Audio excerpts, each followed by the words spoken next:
அமைச்சர் Aadhav அர்ஜுனாவின் மாமனாரான Santiago Martin தங்களுடைய நிறுவனத்துல வேலை செய்யக்கூடிய 50 ஊழியர்களை தேர்ந்தெடுத்து தலா 30 லட்சம் ரூபாய் பரிசு தொகையா வழங்கியிருக்காரு. இதற்கு பல்வேறு தரப்புல இருந்து பல்வேறு மாதிரியான விமர்சனங்களும் எழுந்திருக்கு.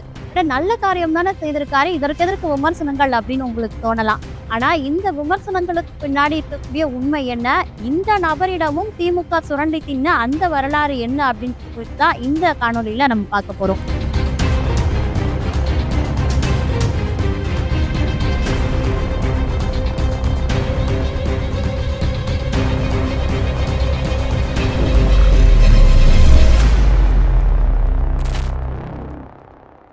திறன்பேசி நேயர்களுக்கு வணக்கம். நான் உங்கள் பவித்ரா சிவகுமார். தங்களுடைய நிறுவனத்துல வேலை செய்யக்கூடிய ஊழியர்களுக்கு வருஷத்துக்கு ஒரு முறை சம்பளத்தை உயர்த்தி கொடுத்து கூட மனம் வராத பல முதலாளிகள் இருக்கக்கூடிய இதே இடத்துல தங்கள் நிறுவனத்துல 30 வருஷத்துக்கும் மேல பணிபுரிந்த அந்த ஊழியர்கள் 50 பேரை தேர்ந்தெடுத்து அவங்களுக்கு 30 லட்சம் ரூபாய், அதாவது ஒரு வருடத்திற்கு 1 லட்சம் அப்படின்ற மாதிரி கணக்கு பண்ணி 30 வருடம் அவங்க பணிபுரிந்ததுனால அவங்களுக்கு 30 லட்சம் அப்படின்னு சாண்டியாகோ மார்டின், அதாவது விளையாட்டுத்துறை அமைச்சராக இருக்கக்கூடிய ஆதவ் அர்ஜுனா அவருடைய மாமனாரான சாண்டியாகோ மார்டின் வழங்கியிருக்காரு. இவரை அமைச்சர் ஆதவ் அர்ஜுனாவின் மாமனார், மார்டின் குடும்ப தலைவர் அப்படின்னு சொல்லி தெரியறதை விட பிரபல லாட்டரி அதிபர் அப்படின்னு சொன்னா எல்லாருக்குமே தெரியக்கூடிய ஒரு சூழல் தான் இப்போதைக்கு இருக்கு. இவருடைய மனைவி லீமா ரோஸ் அவர்கள் கடந்த தேர்தலில் அதிமுக கட்சியில லால்குடி தொகுதியில நின்று வெற்றி பெற்று எம்எல்ஏவா தற்போது சட்டமன்றத்துக்குள்ள இருக்காங்க. சோ மாமனாரும் மாமியாரும் ஒரே தமிழகத்துல வெவ்வேறு கட்சியில அரசியல்ல ஒரு முக்கிய புள்ளிகளா இருக்காங்க. அரசியல்ல மருமகனும் மாமியாரும் முக்கிய இடத்துல இருக்கிறதுனாலயா சாண்டியாகோ மார்டின் செஞ்ச நல்ல காரியத்துக்கு கூட இவ்வளவு விமர்சனங்கள் எழுது அப்படின்னு உங்களுக்கு தோணலாம். ஆனா விமர்சனங்கள் அதற்காக அல்ல. திரு சாண்டியாகோ மார்டின் குறித்து சொல்லணும்னா அவர் தொழில் துறையில பல விதமான பிசினஸ் செய்து பல தொழில்களை செய்துட்டு இருக்கக்கூடிய ஒரு பிரபல தொழிலதிபரா இருந்துட்டு இருந்தாலும் இவர் இந்த நிலையை அடைவதற்கு முக்கிய காரணம் ஒரு மூலதனம் அப்படின்னு சொல்லப்படுற தொழில் எதுன்னு பாத்தீங்கன்னா லாட்டரி சீட்டு விற்பனை தான்.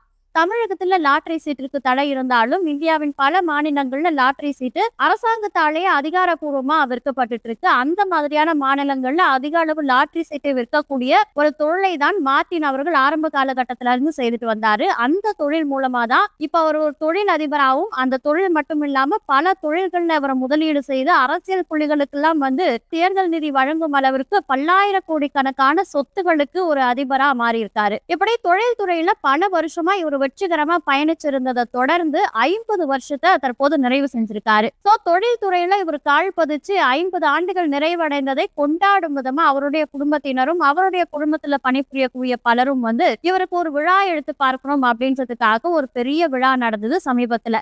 அந்த விழாவில தான் இவருடைய குடும்பத்துல வேலை செய்து அந்த 50 பணியாளர்களை தேர்ந்தெடுத்து 30 வருடத்திற்கு மேலாக பணிபுரிந்தவர்களுக்கு 30 லட்சம் ரூபாய் பரிசு தொகையா சாண்டியாகோ மார்டின் அவர்களும் அவருடைய குடும்பத்தினரும் வழங்கியிருந்தாங்க. இந்த விழாவுல அந்த பரிசு தொகையை பெற்ற தொழிலாளர்கள் பலரும் அவங்களுடைய குடும்பத்தோட எங்க முதலாளி மாதிரி ஒரு நல்ல மனுஷனை பார்க்கவே முடியாது, நெஞ்சமெல்லாம் நிறைஞ்சு போச்சு அப்படின்ற அளவுக்கு அவங்களுடைய முதலாளியை புகழ்ந்து தள்ளியிருந்தாங்க.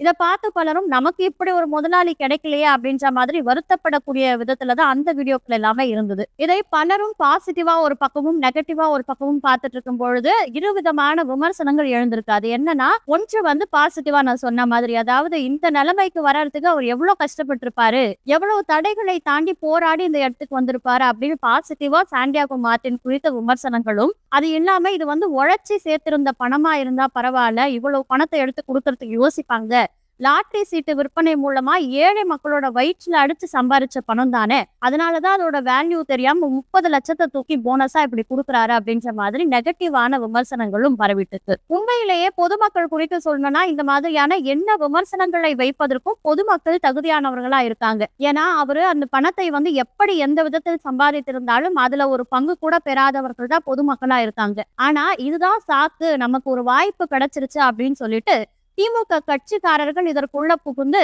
இந்த மாதிரி ஒரு நபருடைய மருமகன் தான் விளையாட்டுத்துறையில அமைச்சரா இருக்காரு, இது எல்லாமே லாட்டரி சீட்டு விற்ற பணம், அதாவது ஆதவ் அர்ஜுனா அவர்கள் தாவேகா கட்சியில இணைந்த போதே விஜய் அவர்கள் முதல்வர் ஆவதற்கு முன்னாடியே பிளாக் டிக்கெட்டும் லாட்டரி டிக்கெட்டும் ஒன்று சேர்ந்து விட்டது அப்படின்னு விமர்சிச்சிருந்தாங்க திமுகவினர். அதே பாணியில தான் இப்பவும் லாட்டரி டிக்கெட் வித்த குடும்பத்துல இருக்கவங்க எல்லாம் இப்ப அமைச்சரா உட்கார்ந்துருக்காங்க, அவங்க எல்லாம் நம்மள கேள்வி கேட்குறதா அப்படின்ற மாதிரியான பல விமர்சனங்களை ஆதவ் அர்ஜுனா நோக்கி திமுக காரங்க வச்சிட்டு இருக்காங்க.